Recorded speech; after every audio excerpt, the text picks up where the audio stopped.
पुण्यात फ्लॅट घ्यायचा आहे. पण कुठे घ्यायचा, कसा घ्यायचा, कुणावर विश्वास ठेवायचा? फसवणूक तर होणार नाही ना? योग्य दरात मिळेल की नाही? मोठं कन्फ्युजन आहे.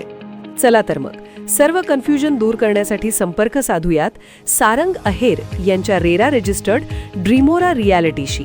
संपर्क सारंग सुधाकर अहेर, ड्रीमोरा रियालिटी, मोबाईल नंबर 82 83 93 91 आणि 62 62 90 910.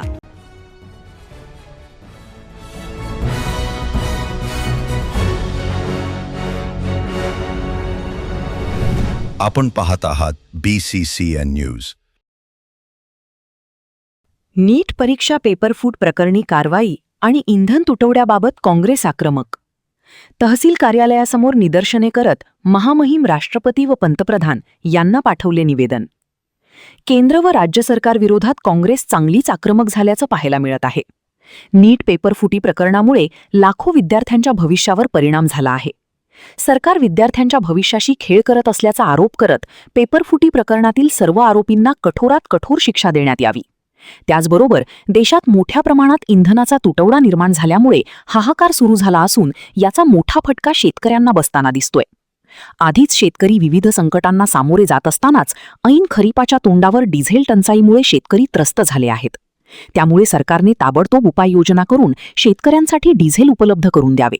यासह इतर मागण्यांसाठी बुलढाण्याच्या जळगाव जामोद तहसील कार्यालयासमोर काँग्रेस पदाधिकारी व कार्यकर्त्यांनी जोरदार निदर्शने केली आणि आपल्या विविध मागण्यांचे निवेदन तहसीलदारांमार्फत महामहिम राष्ट्रपती आणि पंतप्रधान नरेंद्र मोदी यांना पाठवले आहे. मागण्यांची पूर्तता न झाल्यास तीव्र स्वरूपाच्या आंदोलनाचा इशाराही यावेळी देण्यात आला आहे. NTA जी नीटची परीक्षा घेते त्याचा पेपर लीक कसा होतो, कोण याच्या पाठीमागे आहे, याचा खरा कोण सूत्रधार आहे, कोण सरकार पाठीशी घालत आहे याचा विचार झाला पाहिजे. कारण लाखो विद्यार्थी परीक्षा दिल्यानंतर त्यांचं स्वप्न धुळीस मिळण्याचं काम या माध्यमातून झालं. याच्यामध्ये ज्या लोकांनी पेपर लीक केला आहे ते कुठेतरी पाहिल्यानंतर राजस्थानचे बिनवाल जे आहेत ते भाजपशी कनेक्टेड त्या ठिकाणी दिसून आलेले आहेत आणि त्याच व्यक्तीनं स्वतः मीडियासमोर सांगितलं की मी तर छोटा आहे, याच्यामध्ये खूप लोक आणखीन मोठे लोक आहेत. याचा अर्थ भाजपचे काही लोक त्याच्याशी जुळलेले असू शकतात आणि म्हणून आम्ही सर्वजण काँग्रेस पक्षाच्या वतीनं या सर्व विद्यार्थी आणि त्यांच्या पालकांशी खंबीरपणे आश्वासन दिलेलं आहे की येत्या काळामध्ये जिल्हाधिकाऱ्यांशी बोलून या ठिकाणी जो शेतीचा हंगाम या ठिकाणी सुरू आहे आणि शेतकऱ्यांना 15 ते 20 किलोमीटरवरून ट्रॅक्टर आणणे शक्य होत नाही, म्हणून या ठिकाणी शेतकऱ्यांना कॅनीमध्ये त्या ठिकाणी डिझेल मिळालं पाहिजेत.